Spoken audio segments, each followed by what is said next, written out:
আমরা যথেষ্ট পরিমাণ সচেতন তো? আমরা নিজেদের নিরাপদ রাখবার জন্য যাই করণীয় তা করছি তো? যদি করে থাকি তবে ধন্যবাদ।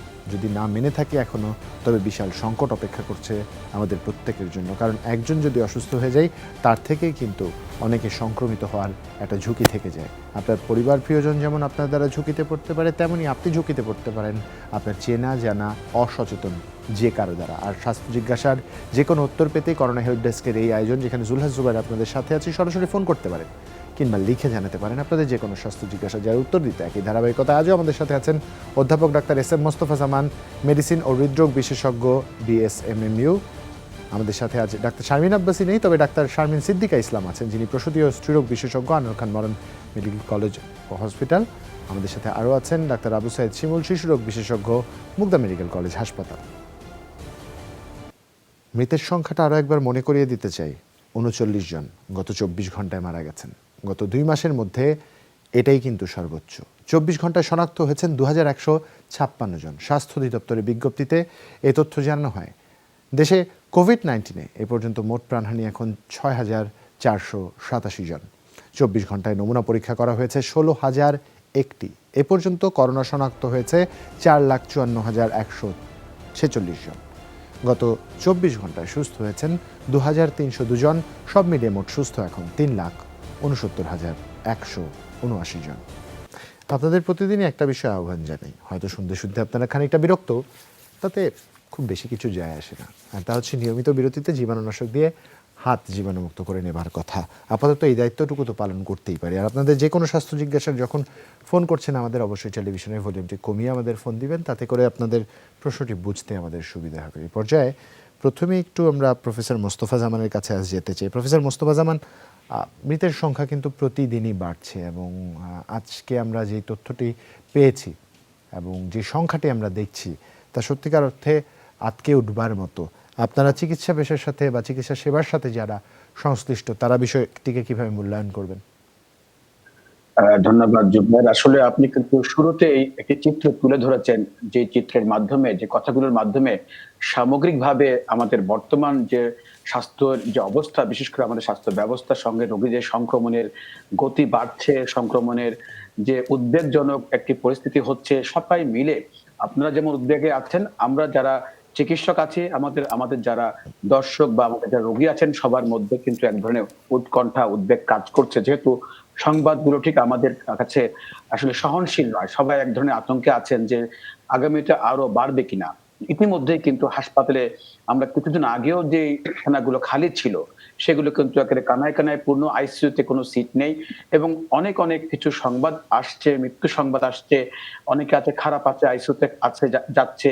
এই যে এই ধরনের যে সংবাদগুলো আমাদের কিন্তু প্রতিদিনই পাচ্ছি এবং ব্যথিত করছে। তারপরেও কিন্তু আপনি একটু আগে বলছিলেন যে আমরা অনেকেই উদাসীন স্বাস্থ্যবিধির ব্যাপারে। অনেকেই কিন্তু আমরা ঠিকমতো মাস্ক ব্যবহার করছি না। অনেকেই আমরা জনসমাগম যেগুলো বলছি এড়িয়ে চলতে, সেগুলো করছি না। গণপরিবহনে যেভাবে বিধিগুলো মেনে চলা উচিত সেগুলো করছি না। সামাজিক অনুষ্ঠানে যেভাবে চলা উচিত সেগুলো করছি না। সব জায়গাতেই কিন্তু এক ধরনের উদাসীনতা আমরা দেখছি। কিন্তু হাসপাতালগুলোতে কিন্তু আমরা ঠিক করোনার ১ম কালে যখন আমরা দেখছি প্রাদুর্ভাবে এক ধরনের ভীতি সঞ্চার করেছিল। আমরা যারা স্বাস্থ্যকর্মী, চিকিৎসক আছি, আমাদেরকে কিন্তু একটা উদ্বেগজনক অবস্থায় ফেলেছে। আমরা কিন্তু দেখছি আগামীতে কিন্তু এক ধরনের অশনির সংকেত দেখছি। যদি আমরা নিজেরা সচেতন না হই, এই ভাইরাসের বিরুদ্ধে আমাদের যে আচরণ সেটা কেমন হবে, সঙ্গে সরকারের যে ব্যবস্থা, আমরা আশা করছি সবাই এই বিষয়ে সচেতন হবেন এবং করোনাকে মোকাবিলায় সবাই আমরা সম্মিলিতভাবে মোকাবেলা করব। ডাক্তার আবু সাইদ শিমুল, একই প্রসঙ্গে আপনার কাছে যাব, তবে তার আগে একজন দর্শক আছেন আমাদের সাথে ফোনে, আমরা ফোনটি নিতে চাই। দর্শক, আপনার নাম এবং বয়স বলে প্রশ্ন করুন। হ্যালো। জি। হ্যালো ভাইয়া। জি। আমি ঢাকা মিরপুর থেকে বলছি। আমার ওয়াইফের ব্যাপারে কিছু কথা বলতে চাই। নিশ্চয়ই। আমার ওয়াইফ আজকে দীর্ঘ ৮ মাস যাবত প্রথমেই দর্শক আপনার নাম এবং আপনার স্ত্রীর নাম, দুজনের নাম বলতে হবে। আমার নাম সারোয়ার, আমার ওয়াইফের নাম শাহিনুর। জি। ঢাকা মিরপুর থেকে বলছি। জি, বলুন সারোয়ার ভাই। হ্যাঁ, আমার ওয়াইফ আজকে ৮ মাস যাবত, বুঝছেন, ওয়াশরুমে যাওয়ার সাথে সাথে, প্রস্রাব করার সাথে সাথে তার প্রচন্ড পরিমাণ সাদা স্রাব ভাঙে। আচ্ছা। এবং ২-৪ প্রচন্ড ব্যথাও করে। আচ্ছা। হ্যাঁ, তারপর আমরা এরকম প্রায় হচ্ছে, অনেক হোমিও ডাক্তারের কাছে গিয়েছিল, বিভিন্ন ওষুধ খেয়েছে, কিন্তু তার একটা কোনো সমাধান হয় নাই, বুঝছেন। পরবর্তী থেকে তো সে তাই গাইনি বিশেষজ্ঞের কাছে গিয়েছে বেশ মাসখানিক আগে। আচ্ছা সে তাকে এই ঘটনা বলার পরে সে তাকে সিবিসি কিছু টেস্ট দিয়েছে, জি আরবিএস টেস্ট দিয়েছে, আর এমআরএমই টেস্ট দিয়েছে, আর পিএপিএস স্মার্ট টেস্ট দিয়েছে, 4টা টেস্ট দিয়েছে। জি করিয়েছেন টেস্টগুলো? এই টেস্টগুলো করিয়েছি, টেস্টগুলো করার পরে এই সবগুলো নরমাল আসছে। আচ্ছা পিএসএম নরমাল, সবই নরমাল আসছে। ডাক্তার বলছে সব ভালো আছে, রিপোর্ট ভালো আছে। উনি একটা কিছু ওষুধ দিয়েছে, ওষুধের নাম হলো পাঙ্গাটা, আচ্ছা 50 ml পাঙ্গাটা। আচ্ছা বলছে এটা 7 দিন খান, প্রতি রাতে একটা। আচ্ছা তারপরে উনি আরেকটা ওষুধ দিয়েছিল, সেটা হলো, সারোর ভাই আপনার কাছে কি রিপোর্টগুলো আছে হাতে? জি রিপোর্টগুলো আছে। আচ্ছা আমাদের ইউরিন কালচার আরএমএ এর নিচে কমেন্ট থাকে, কমেন্টটা একটু পড়ে শোনাবেন? আরবিএস হলো 6.4, ব্লাড সুগার র্যান্ডম 6.4। জি জি। আরএমএ এবং আর হলো কালচার? আরএমএন কালচার হলো এনলে একটা নরমাল। নরমাল লেখা? জি। কমেন্টে আর কিছু আর- লেখা নেই? জি না। আর হলো পিএসএম সেমার হলো এনএডি নিড লেখা। আচ্ছা বুঝতে পেরেছি। বুঝছেন, এখন এইগুলো ওষুধগুলো খাচ্ছে এবং পাঙ্গাটা দিয়েছে, 7 দিন খাওয়া শেষ। তারপরে কিছু, আর উনি ডি র্যাশ একটা ট্যাবলেট দিয়েছে, উনি 1 সপ্তাহ পরে একটা খেতে বলছে 3 মাস। 1 সপ্তাহ এই। পর একটা খেতে জি। বলেছে 3 মাস। এখন- শামীম সিদ্দিক ইসলাম, আপনার এখনো যদি আর কিছু জানবার থাকে? সমস্যার সমাধান হচ্ছে না, এখনো সমাধান হচ্ছে না। আগের চেয়ে একটু কমছে, বাট বুঝতে পেরেছি স্যার ভাই, আগের বুঝতে চেয়ে একটু পেরেছি কমছে। বুঝতে পেরেছি।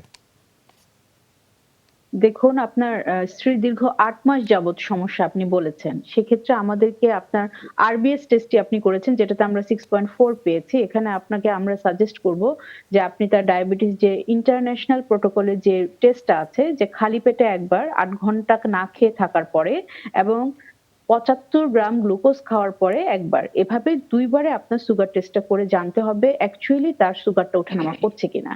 8 মাসের হিস্ট্রি যেহেতু, এখানে খুব বেশি কোরিলেশন থাকে এই সুগার লেভেলের সাথে। একদিকে আপনি বলেছেন প্রস্রাবের পরে, প্রতিবার ওয়াশরুম থেকে আসার পরে তার প্রচন্ড পেটে ব্যথা হচ্ছে, দ্যাট মিন্স তার প্রস্রাবে ইনফেকশন হতে পারে। 2 হচ্ছে তার দীর্ঘমেয়াদী একটি সমস্যা, এখানে তার পেলভিক ইনফেকশন, মানে তার জরায়ুতেও ইনফেকশন থাকার সম্ভাবনা বেশি। আর আপনি বলেছেন তাকে যে ওষুধগুলো দেয়া হয়েছে তাতে তার কিছুটা কমেছে বাট সারেনি।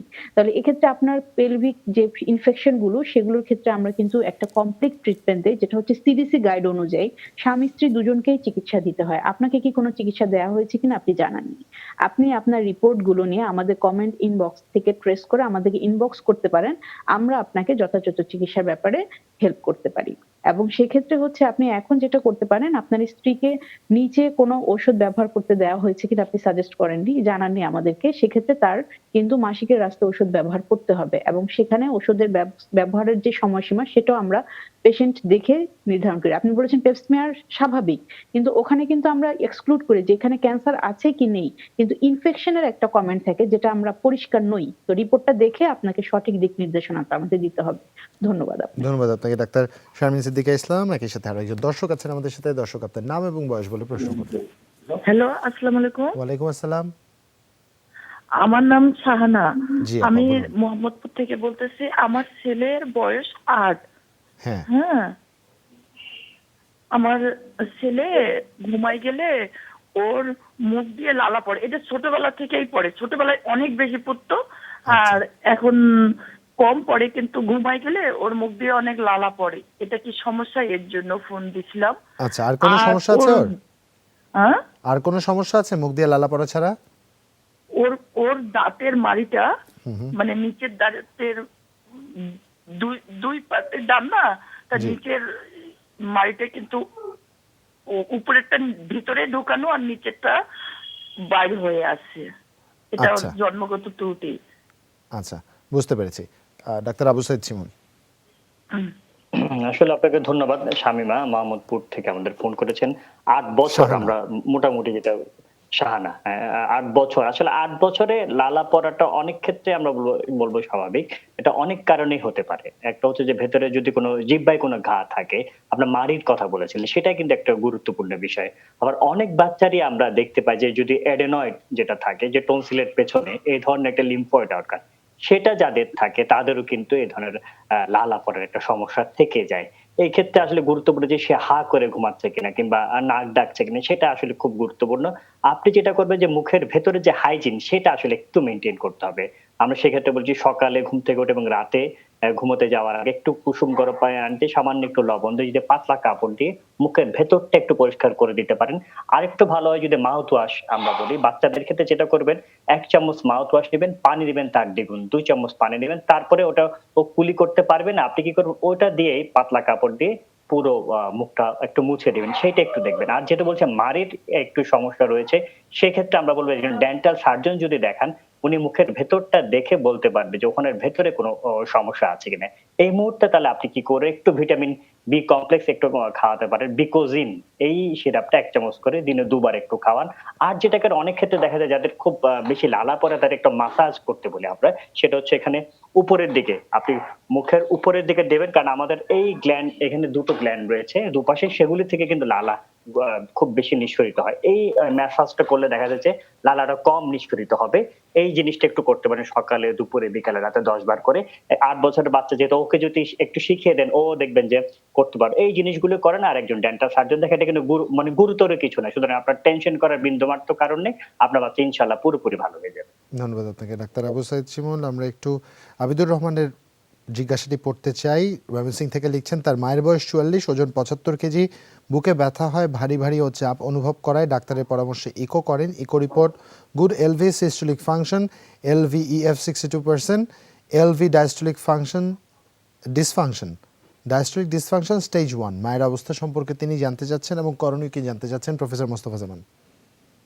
ধন্যবাদ জানাচ্ছি প্রশ্ন করবার জন্য, বিশেষ করে তার মার জন্য। আসলে ইকো রিপোর্ট দিয়ে আমরা পুরোপুরি যে হার্টের যে অবস্থা বলা যাবে না, তবে ইকো রিপোর্ট যেটি দিয়েছেন সেটি ভালো আছে। কিন্তু শরীরের অবস্থা জানতে হলে বা বুকে ব্যথার সাথে হার্টের কোনো সম্পর্ক আছে কিনা জানতে হলে একটি ট্রেডমিল টেস্ট বা ইটিটি বলে, এক্সারসাইজ টলারেন্স টেস্ট, যেটি আমরা ইসিজি বুকে লাগিয়ে যেটি হাঁটতে হয় মেশিনে, একটু বোঝানোর জন্য বললাম। সেই পরীক্ষাটি যদি ভালো থাকে তাহলে বলবো যে বুকে ব্যথা থাকলেও তার হার্টের ব্লক জাতীয় কোনো সমস্যা নেই। ইকো পরীক্ষা দিয়ে আমরা হার্টের ছিদ্র আছে কিনা বুঝতে পারি, অথবা আগে কোনো হার্ট অ্যাটাক হয়েছে কিনা বুঝতে পারি, অথবা আমরা হার্টের ভালভের অবস্থা বুঝতে পারি। আর ডায়াস্টোলিক ডিসফাংশন এটি বড় কোনো সমস্যা নয়, এটা নিয়ে আমরা বেশি চিন্তা নেই, এটা অনেকেরই কিন্তু আমরা স্বাভাবিক অবস্থায় পেয়ে থাকি, এটি নিয়ে চিন্তার কোনো কারণ নেই। তবে অন্য কোনো কারণে যদি বুকে অথবা ইটি যদি ভালো থাকে তাহলে বুঝতে পারবো যে এটা হার্টের সমস্যা নয়, অন্য কোনো কারণে, যেমন অ্যাসিডিটি থেকে হতে পারে, সার্ভাইকাল স্পন্ডেজ বা ঘাড়ের সমস্যা থেকে হতে পারে, অথবা আমরা দেখি যে ওজনের জন্য হতে পারে। যে কোনো কারণে হোক একটি ইটিটি করলে জানতে পারবেন হার্টের বড় ধরনের কোনো সমস্যা আছে কিনা। আর আপাতত আমি মনে করি এই শুধুমাত্র ইকো দিয়ে তার বড় কোনো ওষুধ খাওয়ার দরকার নেই।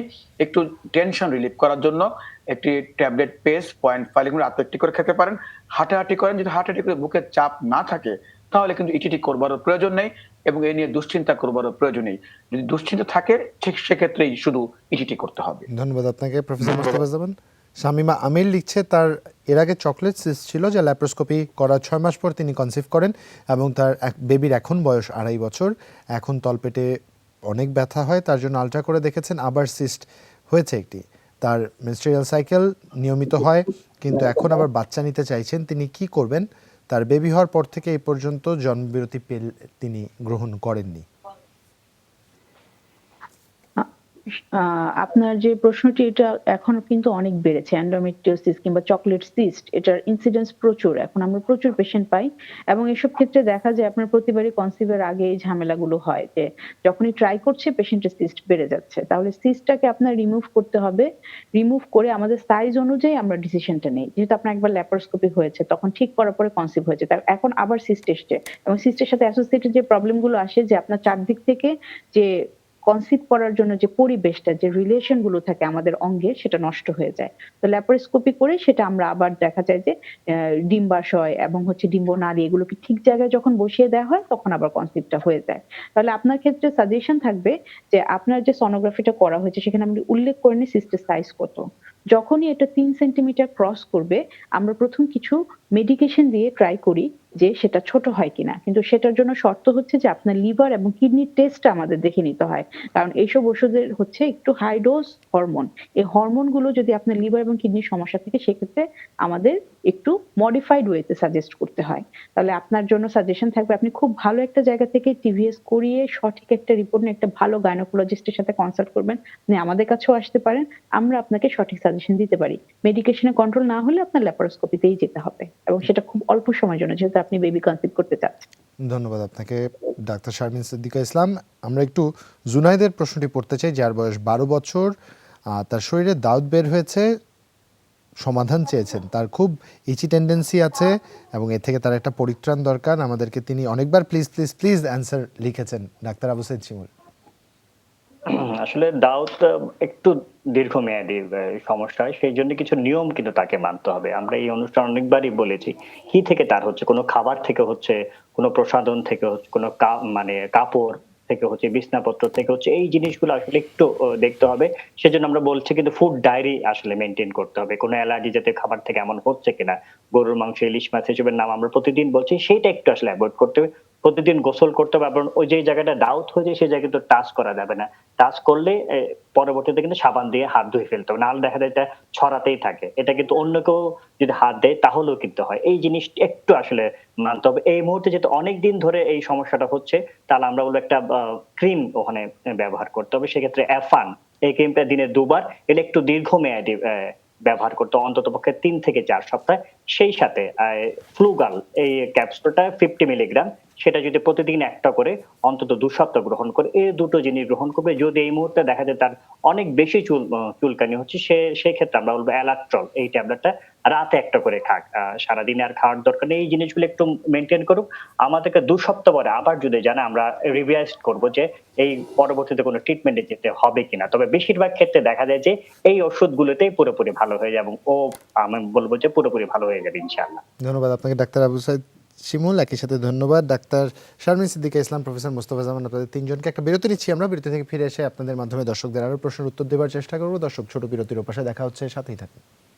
আমরা প্রথমে একটু প্রফেসর মোস্তফা জামানের কাছে যেতে চাই। আমরা গতকাল থেকে একটি প্রশ্ন দেখছি আমাদের সামনে, যেটা বারবার করে তিনি লিখছেন। তার মায়ের জন্য, যার বয়স 47, 3 মাস ধরে বাঁ হাত থেকে অনেক ব্যথা, ডাক্তার দেখিয়েছেন, 2বার হাতের ব্যথা এখনও কমেনি। ডাক্তার বলেছেন ঘাড়ের সবগুলো হাড় ভিটামিন ডি এর অভাবে ক্ষয়ে গিয়েছে, তাই হাতে ব্যথা হয়। এখন হাতে ব্যথা কমানোর জন্য কি করা যেতে পারে? ব্লাড প্রেশার 90/150, প্রেশারের জন্য অলমেসো প্লাস এবং গ্যাস্ট্রিকের জন্য সেক্লো 20 খায়। ডায়াবেটিস নর্মাল আছে, খাওয়ার পরে 8 থাকে, খাওয়ার আগে 6। গত সপ্তাহে কিছু টেস্ট করিয়েছেন, মেডিসিনগুলো আমাদের মেনশন করেছেন।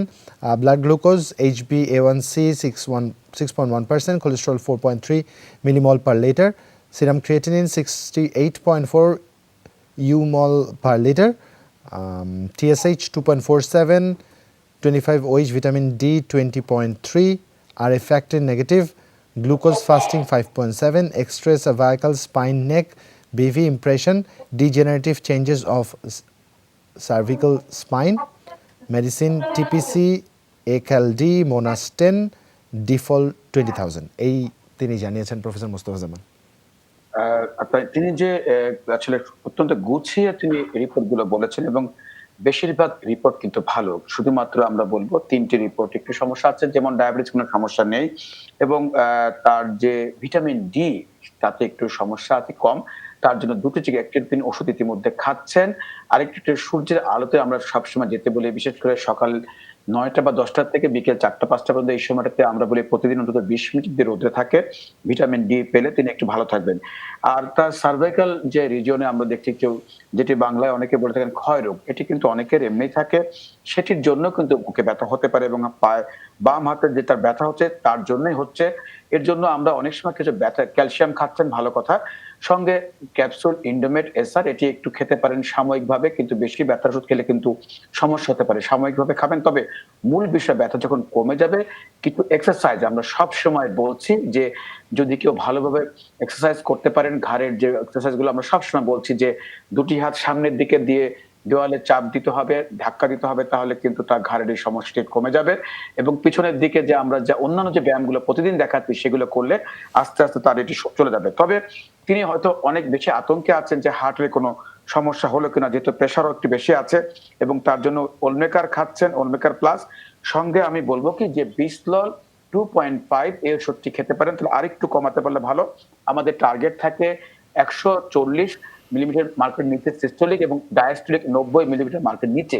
সুতরাং যদি আরেকটু কমাতে পারি ভালো, বিস্তল 2.5 প্লাস 63 খেতে পারেন, তাহলে আরেকটু ভালো থাকবেন সকালবেলার দিকে। এর সঙ্গে একটু হাঁটাহাঁটি করবেন, আর ভয়ের কোনো কারণ নাই। আপনি ভিটামিন জন্য যা আছে খাদ্য, সুষম খাদ্যাভ্যাস চলবে, তবে এক্সারসাইজ ছাড়া আসলে পুরোপুরি আপনি ভালো হবেন না। আর ভয়ের কোনো কারণে বড় কোনো রোগ নেই। যদি হার্টের বিষয়ে চিন্তা করেন, কোনো এক সময় সুইটেবল টাইমে আপনি একটি ট্রেডমিল টেস্ট করলে জানতে পারবেন হার্টের বিষয়ে কোনো বড় কোনো সমস্যা আছে কিনা। তবে আমাদের দৃঢ় বিশ্বাস, আপনি যদি আমরা যে পরামর্শগুলো দিয়েছি সেগুলো মানতে পারেন, ভালো থাকবেন, কারণ আপনার বেশিরভাগ রিপোর্ট কিন্তু ভালো।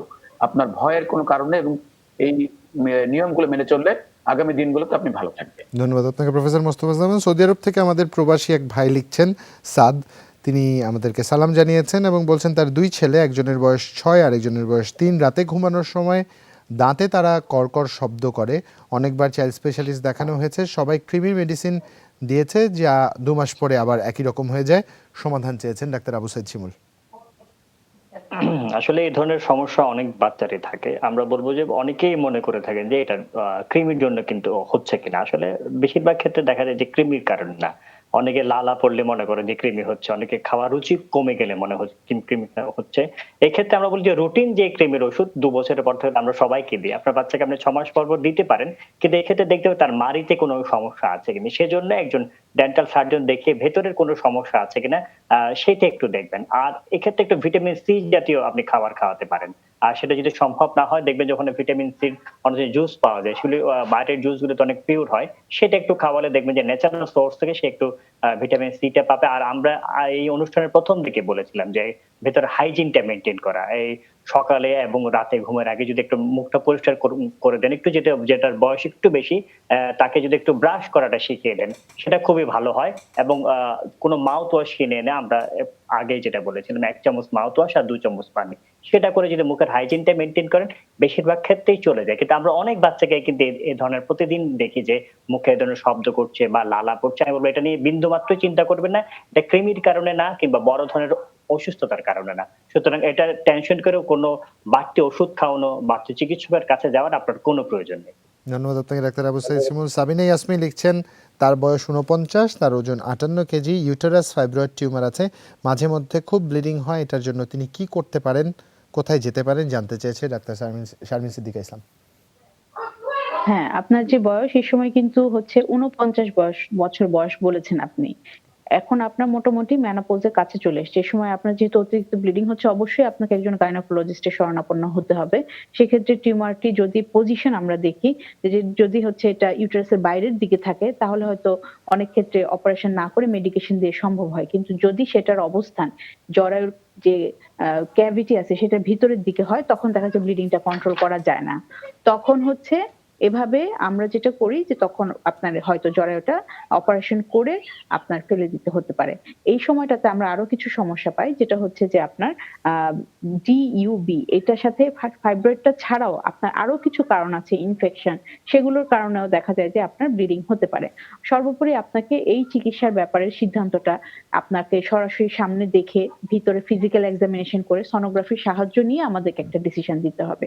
আপনি আপনার নিকটস্থ গাইনোকোলজিস্টের সাথে যোগাযোগ করলেই ভালো হবে। ধন্যবাদ আপনাকে ডাক্তার শারমিন সিদ্দিকা ইসলাম। আরেকজন দর্শক আছেন আমাদের সাথে ফোনে, আমরা ফোনটি নিতে চাই। দর্শক, আপনার নাম এবং বয়স বলে প্রশ্ন করুন। মোহাম্মদ আব্দুল রাজ্জাক, 52 সিলেট থেকে। জি বলুন। আমি আগে করছি। জি বাবুল ভাই। রাজ্জাক আমার নাম।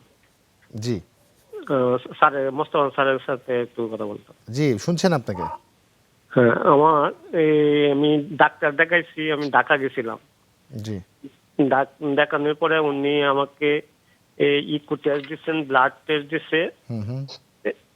Eco test LBF 40, LBIDS 40, LBIDD 53, আর ব্লাড টেস্ট আছে জি। হিমোগ্লোবিন 1206, হিমোগ্লোবিন 78, তারপরে WBC 5200, পলিমোর ফেস 62, লিপ্রোটিটিস 31। এখন কি সমস্যা হচ্ছে আপনার? এই যে সাপ আরো বেড়ে গেছে গা, বুকের চাপটা বেড়ে গেছে? হ্যাঁ, চাপটা বেড়ে গেছে। আর ওষুধ দিচ্ছে আমারে, এনে ট্রোপোনিন করছে 0.006 আর কোলেস্টেরল আছে 85। আচ্ছা। হ্যাঁ, আর অন্য ওষুধ আমার স্যার দিচ্ছেন লুপ লুপিরেল প্লাস 75/75, হুম আর নিডোকার্ড 6.4 সার্জারা দিচ্ছেন, হুম আর কুরানজি দিচ্ছেন 10 mg, জি মেটাকার্ড 35, হুম হুম কার্বিস্টা 6.25, ফিনিক্স আর এটোবা এবাস্টা। বুঝতে পেরেছি। প্রফেসর মোস্তফা জামান উনি ফোন দিয়েছেন আমাদের, ওনার বুকের চাপ ছিল, এটা এখন তিনি আরো বেশি অনুভব করছেন, ইকো রিপোর্টটা আমাদের জানিয়েছেন, সমাধান প্রত্যাশী। আসলে তার সুন্দর করে গুছিয়ে বলেছেন এলাবোরেটলি। আমরা যে দেখতে পাচ্ছি তার কোনো এক সময় তিনি হয়তো বুঝতে পেরেছেন বা বুঝতে পারেন অনেকেই যে হয়তো হার্ট দুর্বল হয়ে গেছে। আমরা বলি ইকোকার্ডিওগ্রাফি করে তার ইজেকশন ফ্র্যাকশন 40% অর্থাৎ তার স্বাভাবিকের চেয়ে কম আছে। সেটির জন্য দুটি কারণ হতে পারে। একটি হলো যে হার্টের কোনো একটা হার্ট অ্যাটাক হয়েছিল পূর্বে, অথবা তিনি বুঝতে পারেন নাও বুঝতে পারেন, অথবা অন্য কিছু কারণ আছে হার্ট অ্যাটাক ছাড়াও, সে কারণে কিন্তু দুর্বল হতে পারে। যেহেতু বুকের চাপ আছে, সুতরাং আমরা সাধারণত ধরে নিতে পারি যে ব্লক জাতীয় সমস্যা থাকার সম্ভাবনা বেশি। এবং তিনি যে ইকো রিপোর্টটি বলেছেন তাতে করে হার্টকে আস্তে আস্তে LVIDD 53 বলেছেন, অর্থাৎ এবং আস্তে আস্তে বড় হচ্ছে হার্টটি, এটি কিন্তু দুর্বল থেকে হতে পারে। আমরা বলবো এই মুহূর্তে তিনি যে ওষুধ খাচ্ছেন, সর্বোচ্চ ওষুধ খাচ্ছেন। আমরা ওষুধ দিয়ে যখন পুরোপুরি নিয়ন্ত্রণ করতে পারি না, তখন একটি করোনারি অ্যানজিওগ্রাম করে দেখি যে হার্টের কোনো ব্লক আছে কিনা। ব্লক থাকলে ব্লকের চিকিৎসা করতে হয়। যদি বেশি দুর্বল হয়ে যায় তখন কিন্তু আমরা অ্যানজিওগ্রাম করতে কিছুটা ঝুঁকি থাকে। তো আমি বলবো তাকে, যেহেতু যে ওষুধ খাচ্ছেন এর সাথে যদি ব্লাড প্রেশার ভালো থাকে, ট্যাবলেট এন্ট্রেস্টো 50 মিলিগ্রাম সকালে একটি রাতে একটি খাবেন। তাতে করে যেটি হবে কি, তার যে হার্ট দুর্বল হচ্ছে এই ওষুধ দিয়ে কিছুটা প্রতিরোধ করতে পারবো। কারণ এই ওষুধটি তিনি খাচ্ছেন না, অত্যন্ত গুরুত্বপূর্ণ ওষুধ, যদিও ওষুধটির দাম একটু বেশি। সেক্ষেত্রে যদি সাবিটার, এটিও SABITAR 50 মিলিগ্রাম সকালে একটু রাতে একটি খেতে পারেন, একই ওষুধ, তাহলে তার এই কার্যক্ষমতা একটু বাড়বে। কিন্তু যতই সম্ভব হয় তার অর্থনৈতিক অবস্থা ভালো থাকে, তাহলে বলবো একটি করোনারি অ্যানজিওগ্রাম করে পরবর্তী তার প্ল্যান দেখতে হবে যে আসলে তার হার্টে ব্লক আছে কিনা। যেহেতু বুকে চাপ আছে, ভার আছে, আমি বলবো আর এই কোষ্ঠকাঠিন্য যদি না হয়, শাকসবজি কাঁচা ফলমূল অবশ্যই খেতে হবে, একটু নিয়মিত হাঁটাহাঁটি করবে। হাঁটতে গেলে যদি বুকের চাপ হয় তাহলে বলবো তাকে অবশ্যই অ্যানজিওগ্রামটি করে নেবার জন্য। ধন্যবাদ আপনাকে প্রফেসর মোস্তফা জামান। রিয়া আমাদের লিখছে 4 মাসের অন্তঃসত্ত্বা তিনি, তার 12 দিন থেকে খুশখুশে কাশি, এখন কি সমাধান আমরা তাকে দিতে পারি বা কি সমাধান তিনি আমাদের কাছে পেতে পারেন তাই জানতে চেয়েছেন। এই প্রশ্নের উত্তর আমরা দেবার চেষ্টা করব যখন একটা বিরতি নিয়ে ফিরছি তখন। দর্শক, ছোট একটা বিরতির উপরে দেখা হচ্ছে, সাথেই থাকুন। আমরা সরাসরি আগে একটু ডাক্তার আবু সাইদ শিমুলের কাছে যেতে চাই। একজন আমাদের টেক্সট করেছেন, জহিরুল ইসলাম, অনেকক্ষণ ধরে তিনি আমাদের ফোনে চেষ্টা করছেন, পাচ্ছেন না।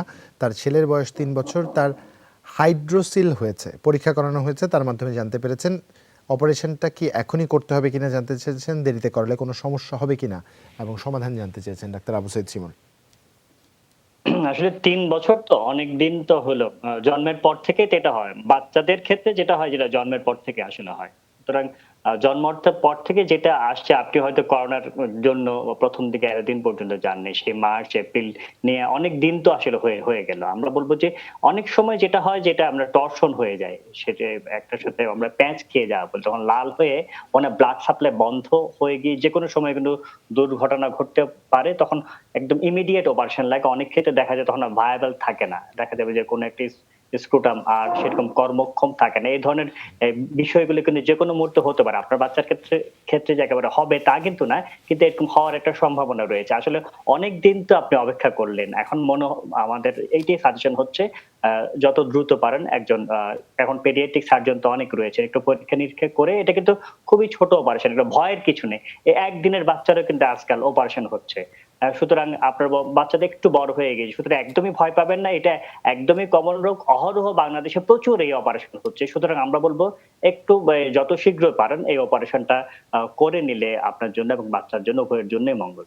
ধন্যবাদ আপনাকে ডাক্তার আবু সাইদ শিমুল। ইউনুস খান লিখছেন তা নাসরিনের জন্য, 18 সপ্তাহ 6 দিনের অন্তঃসত্ত্বা তিনি, বাচ্চার মুভমেন্ট একদিন বুঝে অন্যদিন বুঝেন না, এটা কি কোনো সমস্যা কিনা জানতে চেয়েছেন শারমিন সিদ্দিকা ইসলাম। 18 সপ্তাহ 18 সপ্তাহ 6 দিন। সপ্তাহ জি। আচ্ছা, তার মানে 19 সপ্তাহ। জি। তাহলে তো উনি অনেক মানে বলতে হবে মাশাআল্লাহ পারসেপশন অনেক ভালো। অ্যাকচুয়ালি ১ম বাচ্চার ক্ষেত্রে আমরা যেটা বলি একটা মা ২২ সপ্তাহ পরে বুঝতে পারেন। আর যাদের হচ্ছে ২য়, ৩য় খুব কম মাই হচ্ছে ১৮ সপ্তাহ সাধারণত ১৮ সপ্তাহ পরে ২০ এর দিকে গিয়ে বুঝতে পারেন। তো উনি বুঝতে পারছেন এখন হচ্ছে এটা তো বেবিটা তো ওয়েট খুবই কম। তো এই খুব কম এবং যে পানির অনুপাত সেটা একটু বেশি। দ্যাটস ওয়াই দেখা যাচ্ছে সে নড়ছে বাট তার ফিলিংস টা ওই পর্যন্ত আসছে না। আপনি ২ সপ্তাহ অপেক্ষা করুন আপনার বেবির মুভমেন্ট আরো বাড়বে। প্রতিদিন কিছু, কিছু মুভমেন্ট পেলেই হবে। এখন আমরা যেটা শিখাই ১০ ঘন্টায় ১০ বার সেটা এখন না কিছুদিন পরে গুনবেন। ধন্যবাদ ধন্যবাদ। আপনাকে ডাক্তার শারমিন সিদ্দিকা ইসলাম। একজন দর্শক আছেন আমাদের সাথে ফোনে। দর্শক আপনার নাম এবং বয়স বলে প্রশ্ন করুন। স্যার আসসালামু আলাইকুম। ওয়ালাইকুম আমি আসসালাম। ইরশাদ আলম। জি। আমার বয়স 40। আমি বেশ কিছুদিন যাবত আমার ডান পায়ের একটু উপরে পাতার সাইডে এবং আমার ডান হাতের কবজির একটু মাঝামাঝিতে হঠাৎ করে চুলকানো হয়েছে। আচ্ছা, এখন কিসের থেকে চুলকানো হয়েছে আমি বুঝতে পারি নাই। আচ্ছা, হয়তো আমি ফ্লোরে কয়েকদিন শুয়েছিলাম, মনে হয়েছিল যে কোনো পোকামাকড় কামড় দিয়েছে হয়তোবা, আচ্ছা, কিন্তু সেম জায়গাতে লাল হয়ে গেছে, টকটকা লাল। আচ্ছা। আপনার এরপরে এটা যখন চুলকানো হচ্ছিল, এটাতে চুলকানো থামাইতে পারি না। আপনার ওই ওষুধ একটা নিয়েছিলাম, ডেজলোরাটিডিন। হ্যাঁ, এরপরে এটা হঠাৎ করে চুলকাতে চুলকাতে এটার ভিতরে পানির মতো চলে আসছে, ফুসকা জাতীয়। বুঝতে পেরেছি। এরশাদ কিন্তু সাহেব, কখনো আপনার যদি আপনার পরিবারে কি আর কারো এরকম অ্যালার্জি আছে, স্কিনের অ্যালার্জি আছে বা আপনার অন্য কোনো অ্যালার্জি হ্যাঁ আছে? হ্যাঁ হ্যাঁ, আমার আমার আমার এক ছেলে, ওরও অ্যালার্জির প্রবলেম, আচ্ছা, বুঝতে ডাস্ট পেরেছি। অ্যালার্জি, ওর ডাস্ট অ্যালার্জির প্রবলেম। প্রফেসর মোস্তফা জামান। জি। যে আসলে তাকে বলবো যে তার অ্যালার্জিও আছে, সঙ্গে তিনি ধারণা করছেন যে কোনো পোকামাকড় হয়তো কামড়, সেক্ষেত্রে কিন্তু অ্যালার্জি থাকলে হয় সমস্যাটি বেশি হয়। এরপরে তিনি হয়তো চুলকাতে চুলকাতে জায়গাটিতে ইনফেকশন মতন হয়ে গেছে ধারণা করছি, সেজন্য আমরা বলবো তাকে যে ডেজলর যেটি খাচ্ছেন সেটি প্রতি রাতে একটি করে খেতে পারেন এবং মন্টিয়ার 10 মিলিগ্রাম প্রতি রাতে একটি খাবেন। তবে আপাতত একটি অ্যান্টিবায়োটিক খেতে হবে, ক্যাপসুল সেপ্টার 500 মিলিগ্রাম 3 বেলা 8 ঘন্টা পর 3 বেলা 3টি খাবেন এবং ওই জায়গাটিতে একটু হেক্সিসল ওয়াশ করবেন যাতে করে একটু পরিষ্কার পরিচ্ছন্ন রাখা যায়। তবে আমি বলবো তিনি যাতে ওই জায়গাটাতে যাতে চুলকানের যে অভ্যাসটি বন্ধ করেন, তাহলে কিন্তু সেখানে ইনফেকশন হতো না। কারণ হয়তো সেখানে যদি তিনি না চুলকাতেন তাহলে নখের থেকে ময়লার যে কিন্তু এখানে ইনফেকশন হতো না। আমাদের ধারণা তার এই জায়গায় যে ইনফেকশন হয়েছে তার হাতের ময়লা থেকে। সুতরাং বলবো পরিষ্কার পরিচ্ছন্ন রাখতে, আর যে ওষুধটি দিচ্ছি আমরা সেগুলো ব্যবহার করবেন। এর পরেও যদি ভালো না হয় একজন চর্মরোগ বিশেষজ্ঞকে তিনি দেখাবেন। তবে আমার বিশ্বাস তিনি যদি পরিষ্কার পরিচ্ছন্ন রাখেন এবং আমরা যে ওষুধগুলো দিয়েছি এগুলো ব্যবহার করলে তিনি ভালো থাকবেন। ধন্যবাদ আপনাকে। একজন নতুন বাবা, মানে 28 দিন হয়েছেন তিনি বাবা হয়েছেন, তিনি প্রশ্ন করেছেন তার সন্তান ঘন ঘন প্রস্রাব করছে খুব, এটা কি কোনো সমস্যা কিনা? রাজশাহী থেকে প্রশ্ন করেছেন আমাদের ডাক্তার আবু সাঈদ শিমুল। প্রথমে আপনাকে শুভেচ্ছা এবং অভিনন্দন নতুন বাবা হওয়ার জন্য। নতুন বাবা মায়েদের আসলে অনেক ধরনের টেনশন থাকে, প্রশ্নও থাকে, এটা কি স্বাভাবিক না এটা কোনো রোগ? এক্ষেত্রে আমরা বলবো এখন যেহেতু একটু শীত আসতে শুরু করেছে, আমাদের কিন্তু শরীরে তো অনবরত পানি নিঃসরিত হচ্ছে, সেটা হচ্ছে প্রস্রাবের মাধ্যমে হয়, ঘামের মাধ্যমে হয়, অন্য অনেক উপায়ে হয়। এই সময় যেটা দেখা যায় যে গরম যেহেতু আসলে একটু কমে আসছে, ঘামটা কিন্তু কমে আসে, সুতরাং পানি কিন্তু ঘামের মাধ্যমে বের হতে পারে না। সুতরাং সবারই কিন্তু এই সময় প্রস্রাব একটু বেশি হয়, বাচ্চাদের ক্ষেত্রে আরো অনেক বেশি। সুতরাং বাচ্চাদের ক্ষেত্রে কিন্তু প্রস্রাব বেশি হওয়ার একটা ভালো, কারণ আমরা তখন বুঝতে পারি যে তার দুধ যে খাচ্ছে, বুকের দুধ, সেটা সঠিক পরিমাণে হচ্ছে। সুতরাং যদি আপনি দেখেন যে না তার ওজনটা কমে যাচ্ছে, প্রস্রাব বেশি হচ্ছে, ওজন কমে যাচ্ছে, তাহলে সেটা সমস্যা। আর যদি দেখেন যে না ওজন তেমন করছে না, অন্য সবকিছু ঠিক আছে, প্রস্রাবটা একটু বেশি হচ্ছে, তাহলে চিন্তার একদমই কারণ নেই। যদি ওজন কম হয়ে থাকে একজন চিকিৎসকের পরামর্শ নেবেন, আর না হলে ইউরিন আরএমই, ইউরিন সিএস এই দুটো করে যদি আমাদেরকে দেখেন আমরা আপনাকে পরামর্শ দিতে পারবো। আর যদি দেখেন যে না অন্য সবকিছু ঠিক আছে, তাহলে এই প্রস্রাব বেশি করা নিয়ে আপনার চিন্তিত হওয়ার বিন্দুমাত্র কারণ। ধন্যবাদ আপনাকে ডাক্তার আবু সাঈদ শিমুল। আবুল হোসেন আমাদের প্রশ্ন করেছে তার মায়ের জন্য, ওজন 32 কেজি, তার হজম শক্তি নেই বললেই চলে, বয়স 60 বছর, মাঝে মাঝে পাতলা পায়খানা হয়, সমাধান চেয়েছেন প্রফেসর মোস্তফা জামান।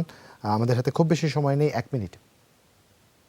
আমি বলবো একটা গুরুত্বপূর্ণ বিষয় আসলে যদি দেখি আমরা কারো যে এই যে ওজন কমার যে প্যাটার্নটি গত 5-6 মাসে যদি হঠাৎ করে 5-6 কেজি কমে যায় বা 10% কমে যায়, তাহলে আমরা বলবো অত্যন্ত গুরুত্বের সাথে বিবেচনা করতে হবে।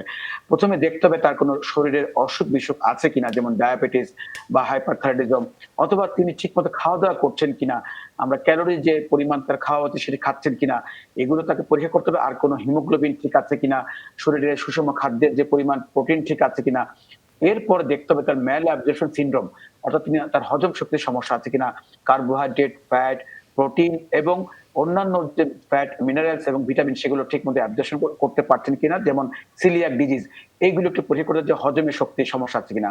আমরা বলবো আপাতত একটু খাওয়া দাওয়ার পরিমাণ একটু বাড়িয়ে দেন, সঙ্গে যে আমি যে পরীক্ষাগুলো বললাম, ডায়াবেটিস পরীক্ষা করবেন, হিমোগ্লোবিন টেক করবেন, হাইপারথাইরয়েডিজম আছে কিনা, FT4 THS এই পরীক্ষাটি করবেন, এবং পেটের কিছু পরিপাক তন্ত্রের কিছু পরীক্ষা আছে, ভিটামিন এগুলো একটু জটিল প্রক্রিয়া, অনেক পরীক্ষা লাগে। আপাতত একটু খাদ্যের পরিমাণ বাড়িয়ে দেন, তারপরে আমাদের সাথে অবশ্যই যোগাযোগ করলে আমরা পরবর্তীতে তাকে আবারও সাহায্য করার চেষ্টা করব। ধন্যবাদ প্রফেসর মোস্তফা জামান, একই সাথে ধন্যবাদ ডাক্তার আবু সাইদ শিমুল। ডাক্তার শারমিন সিদ্দিকা ইসলাম, আপনাকেও বাড়তি করে ধন্যবাদ জানাতে চাই দর্শকদের প্রশ্নের উত্তর দেওয়ার জন্য। দর্শক আজ এখানেই বিদায় নিচ্ছি। সবার প্রতি একটাই আহ্বান, সচেতন হন, নিরাপদে থাকুন। শুভরাত্রি।